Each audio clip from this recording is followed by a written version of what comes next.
Tanrım'dan dileğim anfan bağlasın, dinaların abad verin Hudayım.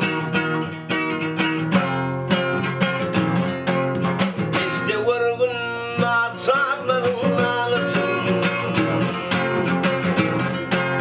İşte vurgun naçarların ağlasın.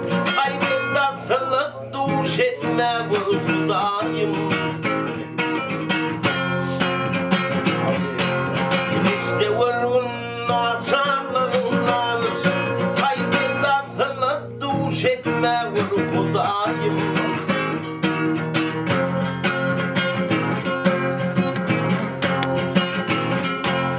Gariplikte kalksın barlığın kapısın, gariplikte kalksın barlığın kapısın. Yüz geline gözün dikel köpüsü. Ey Hudaycan öz pelinin sapası, sen aklını duş etme vur Hudayım.